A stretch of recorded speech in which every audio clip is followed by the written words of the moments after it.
All right, welcome to Section 31, episode number 358. I'm Dan Hammond. And I'm Rogue Schindler. This week, we actually have a 1E tournament report. Rogue went to a 1E event. I stopped by briefly. I think I stopped in at the end of the second round and the start of the third round. I dropped off some prizes. Our local game store, I was about to say friendly local game store. They were friendly to me. No, very friendly. Yeah. Game Empire used to be... So the reason... did I sound Dan Hammond?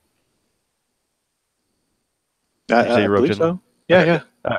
All right. Launched off directly into raid. Didn't know where I was going. It's been like 2 weeks. It's been one of those weeks. Yeah, it's been a long day too. All right, I've been talking all day. I've been teaching today. So we play at this Arby's because a long time ago we played at Game Empire. Game Empire is at the intersection of a major road in San Diego and a smaller road, but it's right off the freeway. It was an interesting shopping center that was hard to park at, but Game Empire had a lot of table space. More importantly, they sold Star Trek cards and Lord of the Rings cards at the time that we bought and played with. Eventually, there was a disagreement about table space, and because they have a lot of mini gamers, minis, little battles and armies and things like that. Lots of Warhammer. Lots of Warhammer. They take up a lot of space. So we, as Star Trek players, we had 20 people showing up at the time, 16 people at the time, maybe 12. It was 3 or 4 tables we needed, which was tables that they couldn't use for many. Anyway, we had a disagreement. We elected to go elsewhere, and elsewhere after the third tournament in a row where we had been promised space and shown up and they gave our space away. And then they're like, oh, but next time it'll be fine. And shown up and they gave our space away. Oh, but next time it'll be fine. And then the third time we're like, all right, well, we're out of here. We're not doing anything else here. Yeah. Stop buying their product. Stop having tournaments there. And went to Arby's. Yeah. So directly across the intersection, there was this Arby's. And it was like, well, it's no racks, but there's food there. And there's a fountain. There's like 2 people that's going to get that joke, and I think one of them is you and the other is me. But anyway, the best part about it is, as a restaurant, the way it's set up, right? Instead of being this huge open space where everyone can see everyone, there's a big wall right between the serving area and the people area, so they're not staring at us the whole time, which I think would be awkward if it was open. In fact, they don't ever see us at all unless they're wandering around. No, and they don't really seem to care. Yeah. In fact, we knew that one manager for a long time, like 10 years. That's right. He was great. And he loved us. In fact, he defended us to the higher ups there, who once upon a time was like, no, you can't do this. What are you doing? That's right. It's like, no. They're good customers. They come and they buy stuff, and they aren't, rude to the customers. And we're like, yeah, see, we're cool. We don't take up a lot of space. I mean, maybe we take up the table, 2 people at a table, plus maybe one other table for, a pile of stuff and prizes and things. But and then when it gets crowded, we suck up and take up just the space we need, which we happily consolidate. Yeah, it's. There are days when we used to have our Phoenix tournament. We get there when it opens and we'd leave when it closes. That there would be times of day when we would consolidate a little bit, but for the most part, when we're there, it looks like there's people eating in the restaurant, so they like us. Exactly. We're like Oscar seat fillers. Exactly, seat fillers. And the fountain drinks are flow all day. You buy a soda and you get to drink root beer all day. So and as a customer for those Phoenix tournaments, some of us were living the dream, right? Living the dream. That's right. Breakfast, lunch, and dinner, which can be good for our overall health. Usually, I'm down to just one dream. And then it's only, then it's time to find a new dream. It's time to find a new dream. So 10 years ago, roughly 12 years ago, we moved across the street from Game Empire. Last week, we found out Game Empire followed us. They followed us across the street. Oh, it's so weird. They moved from their location directly across the intersection and right next to Arby's. They took over this warehouse area, and actually, it's a really nice space. It's huge. It's very spacious. They've certainly got much better for them. Yeah, they've got parking. They've got plenty of parking. They've got a huge section in the back for all their tabletop games. They've got a little side section for that was full of Magic players on Saturday night. They've got just tables and racks and racks of all their games out. What I didn't see was the big, friendly local game store. Here's our big display case of all the Magic cards we have. That's what I was looking for. I wanted to, buy a few things. It was up again. It was at the end of the counter bar. So it was a lot smaller than I was expecting, is what I was getting at. But what they do have is this online ordering thing. If you go to, Really? I don't know what their website is. You can place an order, and then certain time of day, they've got someone that goes in the back when they know where all the binders and all the boxes are, and they'll just pull the cards, and then you can just pick them up for free. Well, not for free, but there's no shipping. So it's all electronic, and they debited the 2 cards from their inventory, and they don't have them anymore. I was looking for a bunch of cards for one of these commander decks that I've got, and they didn't have any of them, but they had one obscure card that came out. Not too obscure. It was actually, I think it's in standard is why they have it. It was a recent, it was uncommon or something. But anyway, I picked them up. It was, a couple of bucks. So I supported my local game store. I don't think we are going to move because they don't have soda machines. I mean, number one. No. Oh my God, no. And they don't have roast beef. Number two. And if there's anything we want, like sleeves, we can just walk there because it's what, 50 paces? Yeah, if that. If that, it's amazing. Plus, unless it's changed ownerships, I don't want to give them any money. Ever. I did stop by as you did though, and found that they had no idea where anything was. I asked for a copy of Odin's Ravens, and they had none in stock. They did say that they might have more in the future, and they put it on there. Hey, if we're reordering things, we'll reorder this kind of thing. But they had Hey, That's My Fish. Is that the game I have over here with the penguins running around? Except it had a much smaller footprint. It was like that big instead of a regular sized box. So I thought I'm going to get rid of my box because all I need is something that big. Yeah, that's good. Yeah. But anyway, I wandered over there during the rounds to pick up a couple cards. Meanwhile, the actual tournament was going on. What were you playing?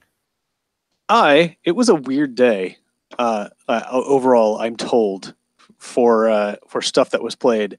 I thought I was going to be playing something really obscure, and like out of nowhere. Apparently, I was one of 2 non-aligned decks that was played that day. And there were 2 people playing another weird, bizarre card. Charlie mentioned, Inner Light. Yeah. Which is new, but still weird and obscure. So, it was, Johnny was playing a pretty stock deck, but, good as always. And JD was playing new Con with the cold storage. Yeah. It was really pretty cool because he had a cold storage. He seeded Con, so he'd have Con right away, and had the treaty with Kittimer. So he, got the Klingons and Romulans, or Klingons and Feds from the movies, and they were all playing for free to Camp Kittimer, and he had Protect the Timeline, which doesn't work unless all of your people are native to the timeline, which they were, because they're all Con, movie era. Oh, okay, right. Con. So he's got Con and all his augments, and he's got the guy that he's playing a SETI Alpha or Eel every turn, SETI Eel, and he's got a bunch of the Universal dude that draws a card every time you play SETI Eel. So he would, anybody can mix at a time location. So he had his guy sitting at a time location. He would play an affiliated guy for free. He would play a SETI Eel for free, and then he would move the SETI Eel to the thing, draw a card. All right. And all his guys still work together. Nice.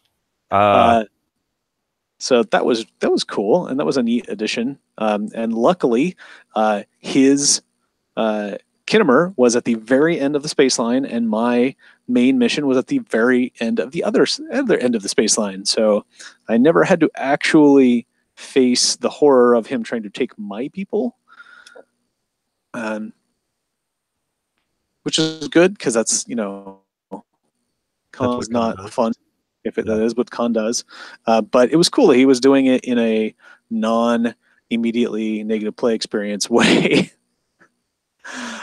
So I don't know how aggressive it was meant to get later. I do know he had several dilemmas that were fairly easy to get by, but they all delivered some of my people to other places, so he could then pick them up.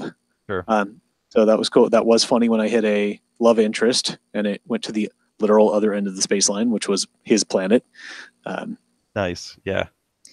Unfortunately, when he beamed down to try and get her, he got caught by the Muraska effect, which had been sitting on the mission and forgotten since his last mission attempt. So the one person he beamed down died. But yeah, that was a weird deck. It was a weird game, and it was a good game for us to play first because he was playing that. And I will say, he said it took a lot of drawing to get those ratios right, and it looked like he had them right away. He always had somebody to play for free and somebody to you protect the timeline for free, and Revenge is Cold for free, and a card play. And he always had his people with the eel ready to go and getting the card draw from the eel. And it was like, man, it was really tight. And that must have taken a lot of work to get all of those ratios just right with the card drawing. So that was really impressive, which made me feel a little bad when I deliberately hit my Nexus to send it to the other end of the space line and blow up all his ships, including the Reliant, where you have to play your augments for free. Yeah. But at least that meant he wasn't going to come get me. Yeah, all those people probably just went to planets, right? Yeah, I mean, it was funny because his fighting people who were going to come get me at my one person down there died in the beaming attempt, and then his ships blew up, and I went to the Nexus and I ran away to my back to my home. So yeah, they can relocate to a time location. So he just jumped down to Start the over again. Kittimer Accords, and he didn't have to worry about mixing. And so yeah, could have been worse. Oh my. That aspect of it, the deck I borrowed, thanks to James Heaney, was a lot of fun. I really enjoyed it. It was two cards I never played that were super broken in their heyday and have since been fixed, eroded, and re-released. Thrown back in the wild like fish. War Council. Okay. Yeah. And Mercenary Raiders. So TNG, non-aligned, nothing else. That was aside from being Delta, which was everything was broken in the Delta Quadrant. The other thing that was super rough about the War Council was you drop it in with anything else, and you've got two powerhouse sources to go. But this was all non-aligned, so there was a lot of pack era cards that I had never touched probably, and if I had net decked this, I probably would have bet that had never been touched or played in OTF. Yeah, sure. I'm guessing because you're limited to free reports for civilians and VIPs, right? Is that how it goes? Yeah. So you got civilian VIP at the War Council. You got probably 6 or 7 Stone of Gaul people to your Mercenary Raider ships, and then you got TNG non-aligned universal people with attention all hands. Okay. So a potential of 3 free reports and a card play. Pretty tight. Good. Yeah.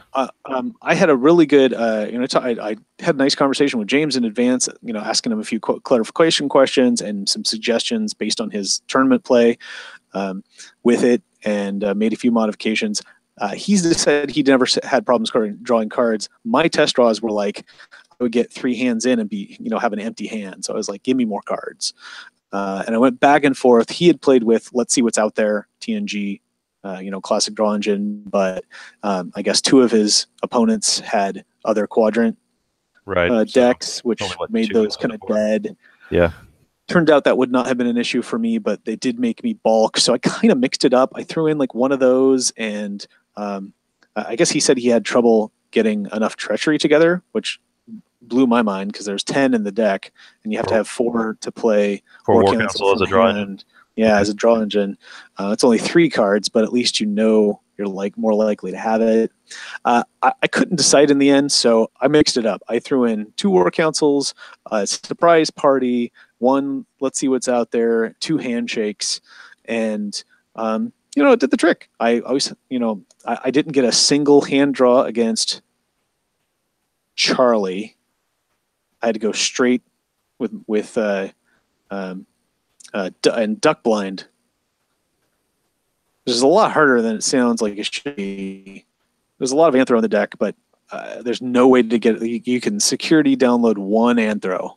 There's no mission specialists. There's no support personnel. They're just aren't. Wow. Okay. Sure. So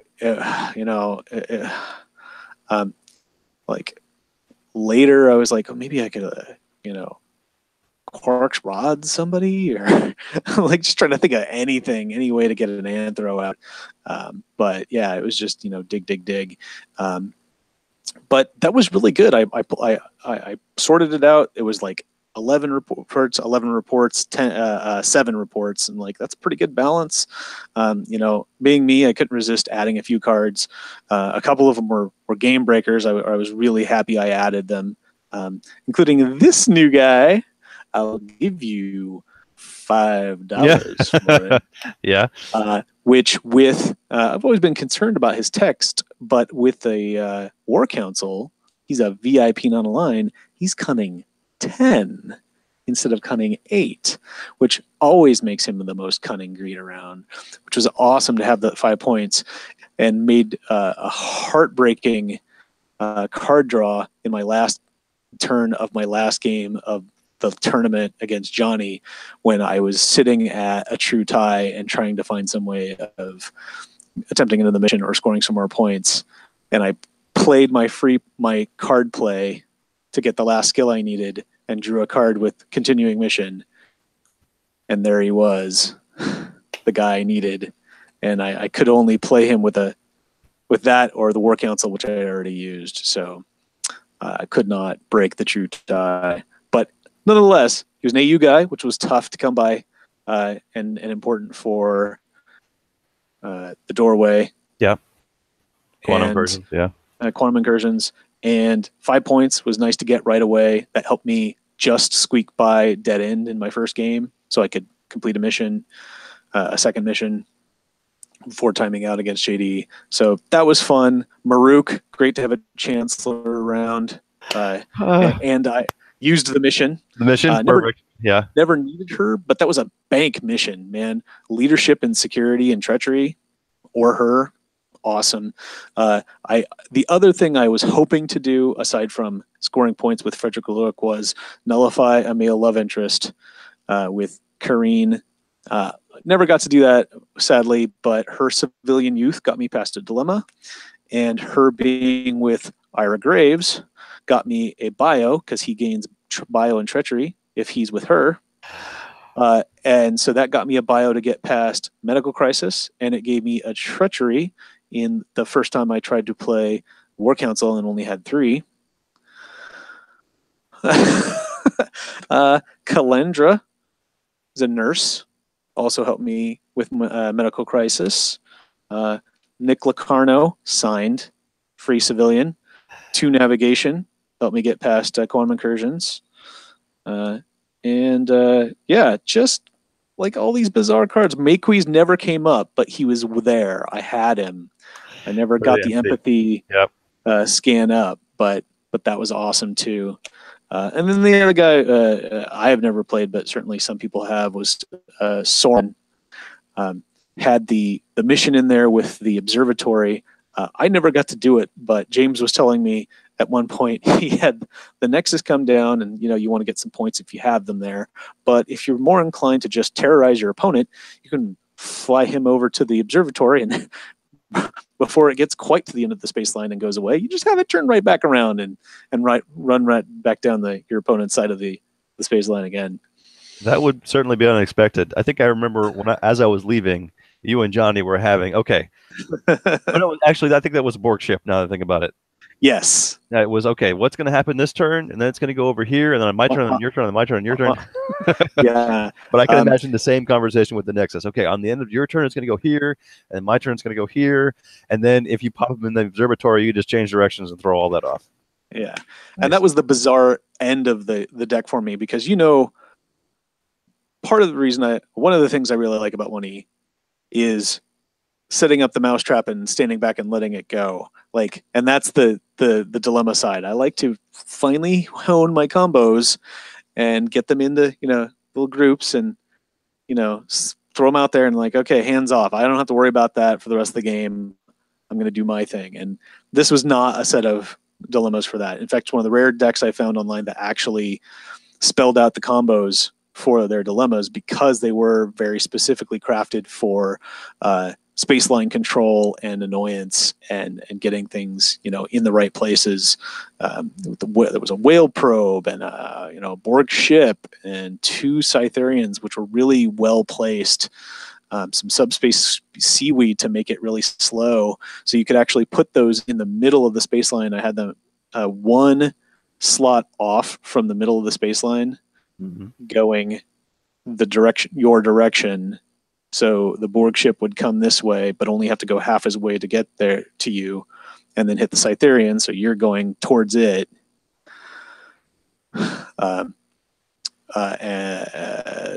Nexus was one, and I just can't think of all of them, but really interesting combinations of cards. There was a Scow, just to complicate things as well. And so all of that meant to just make your opponent have to sit there and think and figure out what the heck was going on. There was a good space combo under a Buried Alive, which in retrospect, I really wish I had gone ahead and seeded. Seed cards were really tough to decide on for this, but I really wish I had taken a mission debriefing, because every game that Buried Alive came up and people were like, oh, I'm stopped. Oh, wait, no, my mission attempt ends. I'll get back on my ship and go again. Because there was no mission debriefing. So I wish I had that for that and for other reasons. But in general, it was an interesting experience to be a little more hands-on, because my deck really did kind of smoothly go itself. You're hoping for the 2 mission win. That Maruk mission was awesome. Went for that every time. I picked the planet mission that was closest to host Metaphasic Shield. That wasn't, or not host Metaphasic Shield, raid burial site.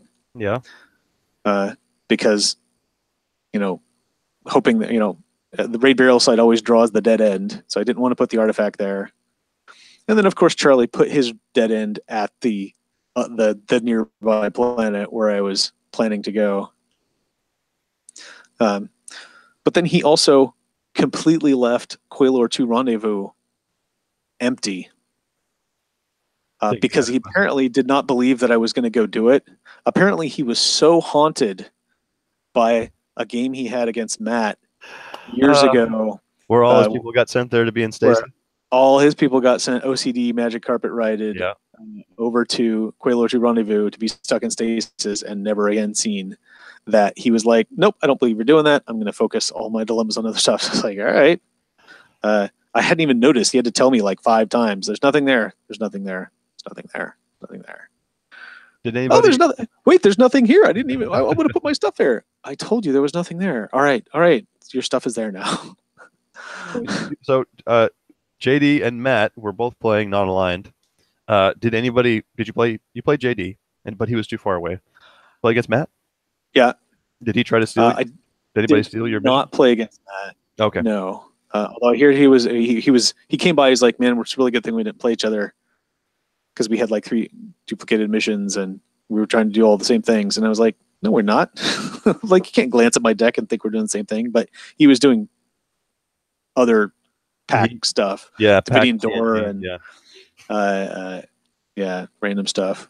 But Charlie, my bacon was just barely saved, because he was very close to a 2-mission win. He was on his way to his other mission that was, I think he was mostly cleared out, or he at least knew what was there and was bringing it. And I was able to the one thing that the non-aligned ships have trouble with is range. And especially trying to mix up the spaceline for spaceline control. Talking to James, he's like, "Yeah, I really had trouble thinking about throwing in an interrupt or something." It's like, "Well, you're playing TNG. How about we squeeze in an equipment replicator and about 5 relays?" Yeah, I saw the 3 that you had in there. Yeah, and I love that. Was always my favorite thing to do when TNG first came out. It's like, "Oh, give me the range," Yeah. and zipping back and forth, and it was great. And that's what happened with my game against Charlie. He hit, I think the last dilemma was Whale Probe or something after Whale Probe that he knew he could get through. And I was going to do this mission like 13 span away. And I was like, all right, my turn. I'm going to do this mission and win. And then the Whale Probe moved to me. It's like, no. And he's like, wait. I was like, oh, wait, I know what you're going to do. And I was like, I know you too. And I zoomed in Madam Guinan. Nice. To nullify an AU dilemma. And for the win, which was pretty entertaining. And then I had to. So the thing that's kind of dumb about the relays, but also my favorite, is that you can use all your range. Come here, beam them with you over to this other ship, and quickly install them. And they are not used up. The ship is used up, but you can move them over and get a +6 range to this other ship and fly right into the Nexus for 20 points. That's awesome. So it was 2 missions, and then between, or did you do 3? Sorry. The goal was 2 missions. Pitch the Stone of Gaul and Tolian Soren for 20 points. I really wish I'd listened to my instincts and put in a second Tolian Soren. I dug to get him out against JD. Just pulled him out in time to fly into the Nexus. Between him and Frederick LaRoque and my paltry first mission points that got higher than fewer or something, I just hit 50, so I could finally get past my second mission. But one of those missions was boned because I had been redshirting in space. Which was pretty straightforward. I had planet, space, planet. So I had been flying over, drop a guy off, fly back, attempt. Oh, I'm damaged. Whatever. Fly over, beam another guy off, attempt. Blew up my Husnock ship. Whatever. Garbage scow. All right, cool. Bring my other ship to engineer. Let's move it. And JD is kind of cringing, looking at me. I'm like, what? He's like, Falconian vessels don't have tractor beams, and neither does the Mercenary Raiders. So that was one error I did make because I was James had another Husnock ship in the deck, and I was like, Husnock ship kind of sucks. It's slow and can't go anywhere. I was like, give me another Zalconian vessel. That's speedy. No tractor beam. No tractor beam. Yeah, no. So, just literally nothing I could do about that. And it was sitting right there, empty, very sad. No artifact sitting under there. But it was a learning experience. Each of those games, it was frustrating because I won that game by 90-0 or 90 to something, but I was 10 points off the full win. That would have got it for me. I got the tie, the true tie against Johnny, with Frederick LaLoque sitting there, and I was like 1 span away from getting away from my Whale Probe again, which took out some guys to attempt again. I was 1 span away from getting to the end of the space line on my previous turn, so I could, trigger the Nexus and fly Soren into there. Soren was on a ship that hit a Cytherian, so I was like, sure, go to the end of the space line. I know what I'm doing over here. Right. And what's going to be over there in a second, if I can get through it. And I got through it and hit a friendly fire, and it was not going to go away before time expired, which was rough. It was just so close, a bunch of little spots. But overall, great time, great close game against Charlie, great close game against Johnny, great fun game against JD, super fun deck, trying to find another way to play it without being like, I'm just going to bring the same deck again and play it again. Because that was a lot of fun, and I want to play that War Council again. Yeah, I've been I've been thinking about War Council a lot since it came back. What was your? Did you have a primary target for your I'm a doctor, not a bricklayer, or was that just in there for the dilemma and maybe get a geo? Yes, it sat in my hand until I dropped it against Johnny with my one red shirt, which turned out to be good because that was the mission where I sat for 5 turns trying to get past quantum incursions. Oh man, I got really that was the other frustrating thing against Johnny. That game felt pretty solidly in my favor, but I just kept hitting like silly roguelikes. I got the easiest set of requirements the first time I hit it, and I was 1 security short, nav and 2 security. And then the other times it's like, oh, 2 AU, nope. Oh, 1 AU, not yet. 2 physics that I forgot to check for and could have played from my hand because I was too busy counting other stuff and I thought I was done. Just stupid plays and bad luck. So that was rough, but would have been a lot rougher with a hoarder there killing somebody every turn. So, come see, come saw. I was not really planning on downloading it. I did several times desperately look through my deck for a Geo with Anthro or a Geo with Exo. Yeah, sure. Well, you could swap out mercenary raiders for followers of the One and try it with a bunch of non-aligned Borg. Yeah, just take out that package and slide in another one. I might do that. I looked. I skipped right past that initially because it was like most of the Borg were already in that deck, playing for free universally. The nice thing about the mercenary raiders was it was a good way to get other things, non-civilian VIP, non-universal. Like those are all pretty good guys, and most of the guys I would be getting from. I mean, it would give me a different free report, so I could play 1 more card per turn, just like this one. But there was a lot of the same guys, less variety. It might still be fun. I might still check it out. It's definitely on the to-do list. I was very excited about trying to go the other way and do like reshape the quadrant War Council and get a bunch of, because there were several as I was flipping through my binder looking for, grabbing guys. I was like, ooh, this guy's good in civilian. This guy's good in VIP that were all DS9. And so I could put in like, Zephno and, right. Like random guys like that. And I was halfway through building a War Council DS9 Maquis deck. I was going to say the Maquis have a couple of non-aligned folks as well that you could probably slide in there. But can you give me some design insider insight into when we will ever get that non-aligned Maquis only facility? Since apparently you can't play the Maquis DS9ers without, unless all of your facilities are Maquis facilities, of which there are none. There are, I think there are 2 Maquis facilities in the design file that got put aside. Yeah. So, which is like, all right, it's okay. They'll play for free, except I can't. There's nowhere to put War Council. Yeah. It has to play in a facility, and all your facilities have to be like. And then I was like, in the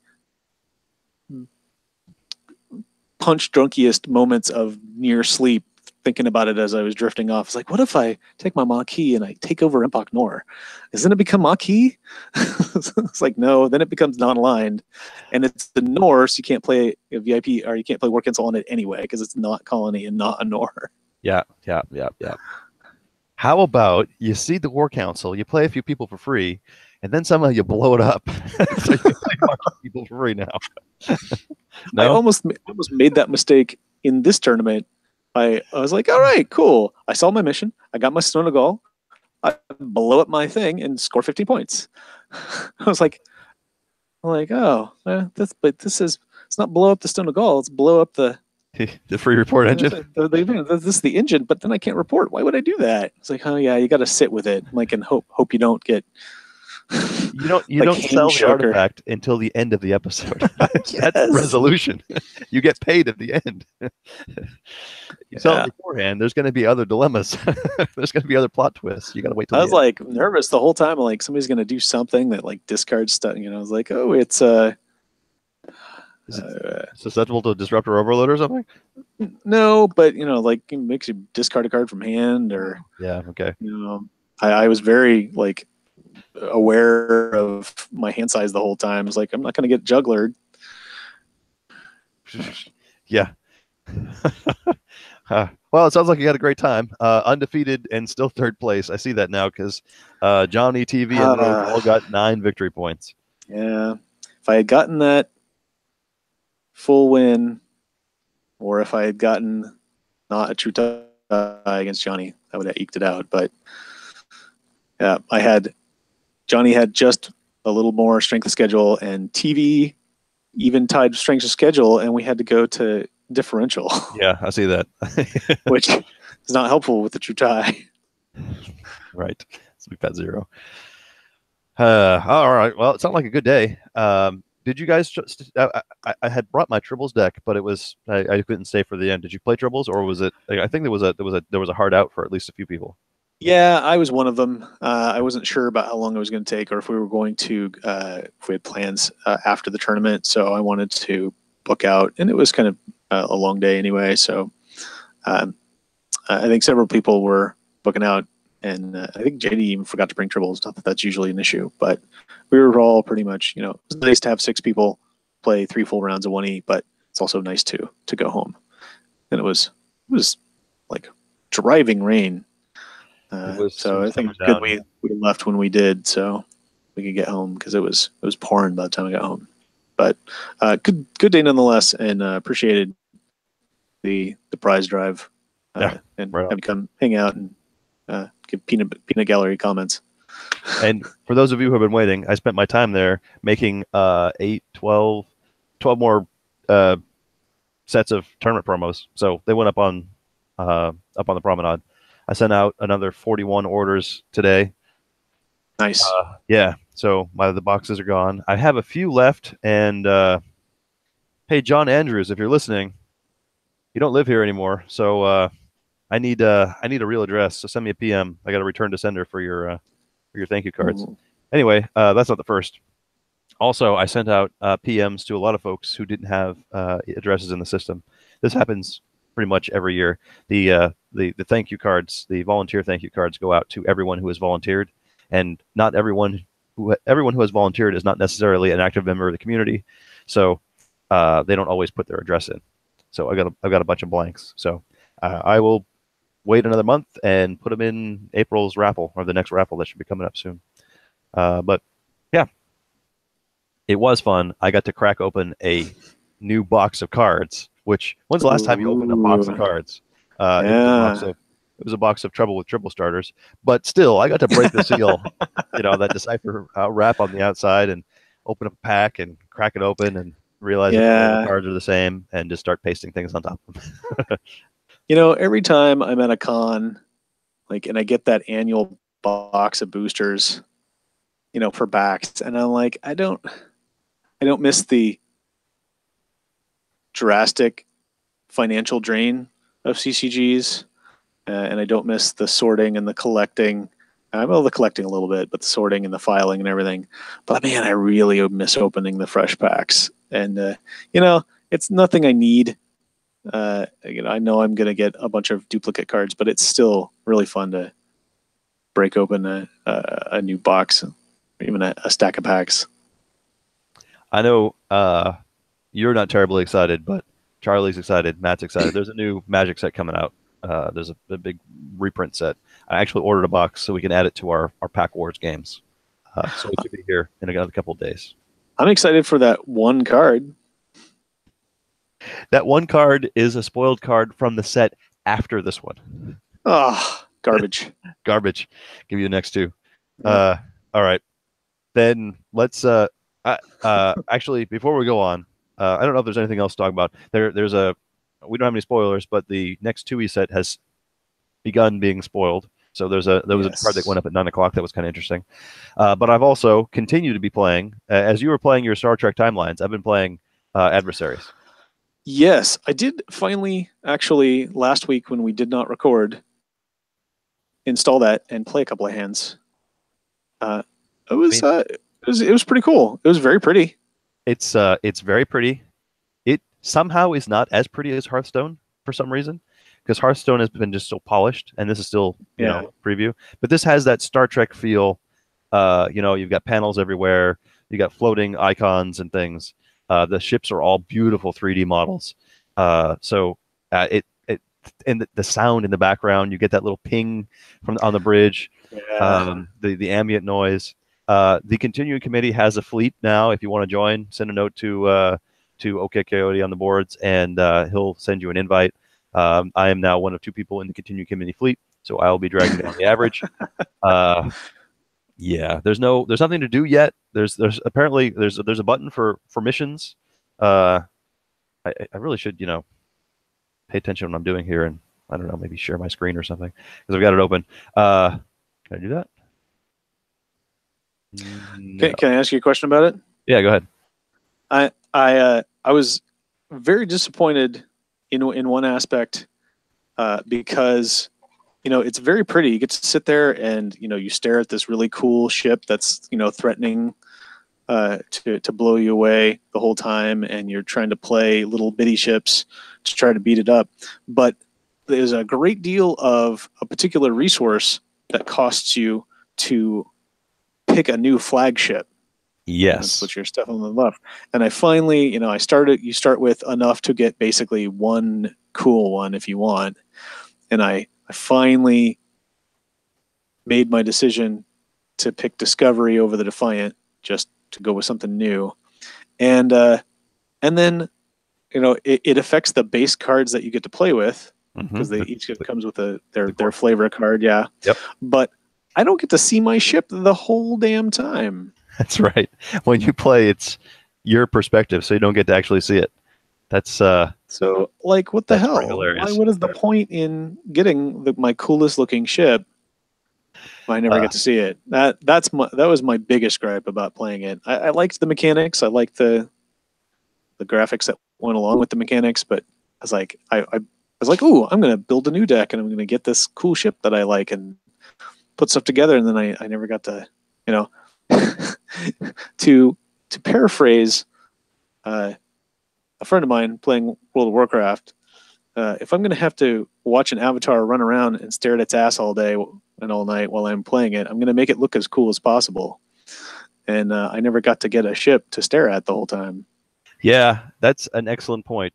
You get to look at it when you're making your deck. There's your icon of the ship right there. You get to look at it when you choose your deck, but as soon as you say ready and you're going to play, that's the last time you see your deck. So, probably a minor gripe, but I can't imagine in a ship-based game of Star Trek fans that's not going to come up. Yeah, you're right. You should be able to see your ship. So at some point, there was another resource, a third resource beyond command points and Latinum. I guess there's already another resource. There's Quark's points. But there was another one that let you buy things. And so I bought a bunch when we had that. So I've got the Nebula and the Galaxy and the Miranda and the Constellation. Yeah. And the Crossfield class was a big purchase. But I saved up Latinum to buy the Nekvar battle cruiser because nice. Yeah. Because I really love the disloyal cruiser that it summons.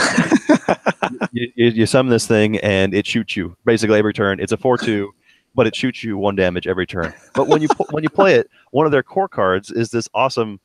I clicked on it. This ship that says when your flagship takes damage, you get +1 attack. And so wow. And around the 4th turn is when you can summon the disloyal guy. So this one comes in right afterwards. So it shoots you at the end of your turn, and this guy gets bigger when he's cloaked. Well, no, the other ship's cloaked. So it's just it's a nice combo. I like it.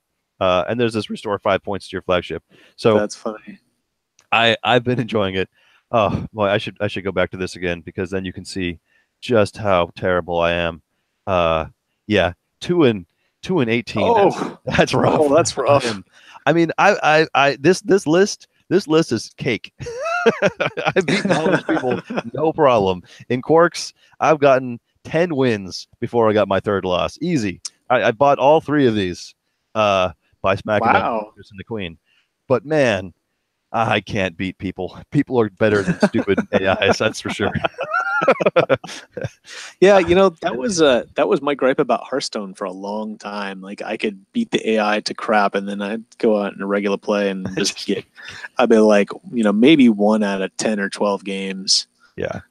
and it really just came down to like doing it more often, or maybe it was just doing it so often that my rating dropped so low that you play. and I finally got to play people who were as crappy as I was. Let's see. Find me. Does it even go that low? Yeah, I don't think it does. I can't click on find me because I'm so low. Because you're not in the top 100. I thought that used to work. Maybe but I remember. Oh wait, find me. It did it. Where'd it go? Oh, there you go. 440. 440 out of. I'm sure it doesn't go any lower than that. But hey, 2 out of 18 means hey, I'm better than 1 out of every 10 games that I win. Yikes, that's true. All right, yeah, join our fleet because we need people to buoy this up. I've got Daniel and myself, and there's a mission button here, so I'm guessing you will be able to do cool mission things eventually. All right. How do I do that? So I can't invite you, but Daniel can. Okay. If you hey Daniel, yeah, hook it up. If you go to fleets, and you're not in one, you'll see all the available fleets. Some of them you can just join straight up. Some of you can apply for. And for some reason, this was set to be invite only. So we had to wait till Daniel got in, and then he could start inviting people. And since I play regularly, I PM'd him every day for a week, for a couple of days over the weekend, and then eventually he got tired of saying, "Oh, just a minute," and and so you see my name here, Sir Dan. Yeah. Well, apparently they changed the rules on names, and you can't do capital letters except the first anymore. Yeah, I noticed that. I was wondering how you did that. So they fixed it, so you can't break it anymore. But this breaks invites and messages because you can't the capital D. So, and it's case sensitive. Yeah, I should put you on here. Enter username. That's why he's little K Coyote. Let's see if I can add you. Oh, transmission failed. Are you Sir Rogue? I am. 2 words? No, just 1 word with the sad lowercase r. Huh. All right. Well, apparently I won't be able to friend you because of the capital D. Well, that's what I did. I just I made a space and then I deleted it. Yeah. All right. No wonder you broke it. Yeah, that's probably why I can't send anything because every time it sends it out, yeah. They asked if I wanted to fix it, and I said no. But there's missions every day, so I've never ever gotten this one. But this is win 2 battles in Quarks. This is just win any 2 games. You get a pack, you get some Latinum. So that's cool. Yeah. I am a fan of like events like that. Yeah, play for free, and yeah. So daily rewards and such. Exactly. So and nothing else. I come in every day. I play a couple of rounds of Quarks.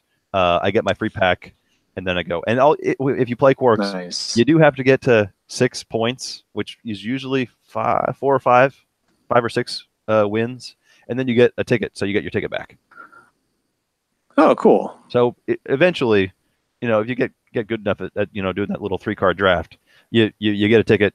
You play twice. You play twice the next day. And, maybe you buy an arena ticket, and then when you're retired, you get a pack as well.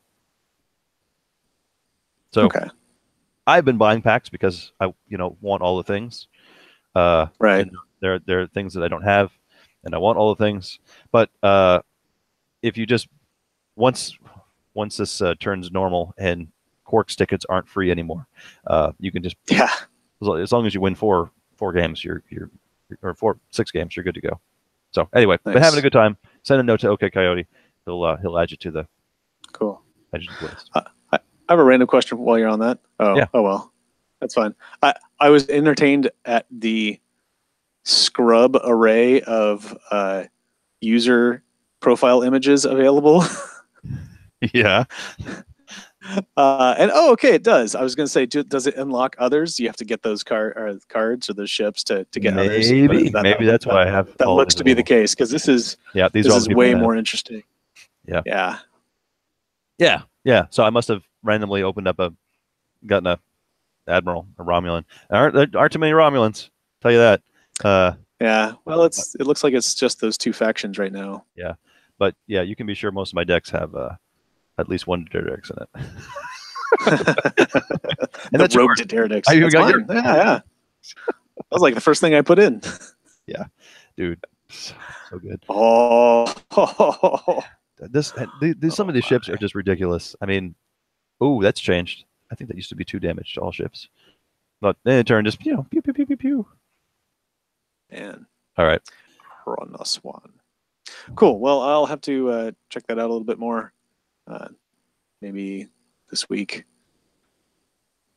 Yeah. Yeah, that's fun. So what my usual procedure is, if I've got some time, I'll jump in. I'll play around the Quarks. Maybe I'll hit ready and hit multiplayer. And if I don't get one in a couple of seconds, I'll go back to Quarks and play again. Unfortunately, there's I guess 400 people who have signed up, but it's not quite at the level of there's always someone who wants to play. Yeah, there I am. It turns over at 445. Wow, I'm 5th from the bottom. How is that even? Wow. Okay. Back. Yeah, let's not. That's fantastic. We'll close it up. Oh, one last thing. I got to open up one more time because it's funny. Eventually, Nice. you can. They started up skins for the ships too. And I haven't found the Romulan one yet. I'm sure it's there somewhere, but you can. But if you, unfortunately, you have to win a few times to get those command points, and you can use the command points to change this. So you can change your ship to look like something else. Ooh. So I got Ferengi. How much do I need for this? 65. I'm at 2. That means I got to win like 30 games or something. But I'm guessing that eventually all the different skins will be available, all the ships. So your command ship is now. They look across the field and they see this. But man, I'm guessing one of these has got to be the Romulan ship eventually.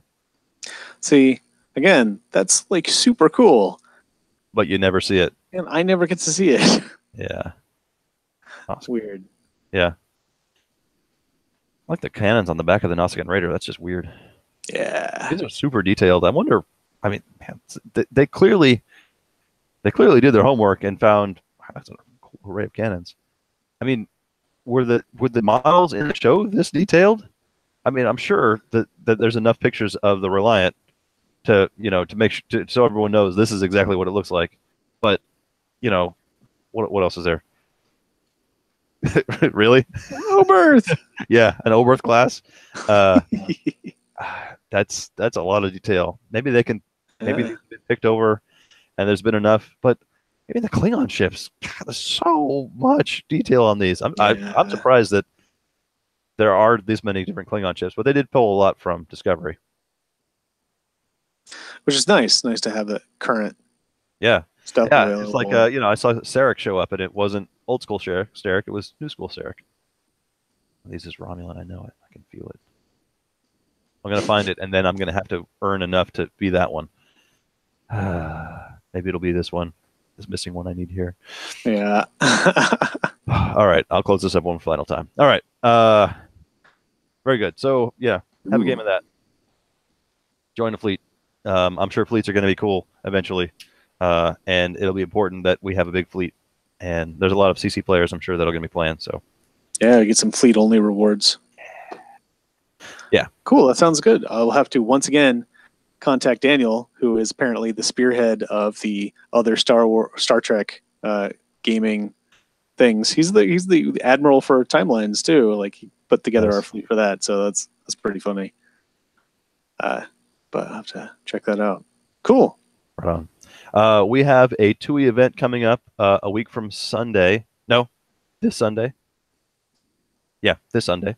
So it's an Excelsior event. So show up for that and play some limited format for that.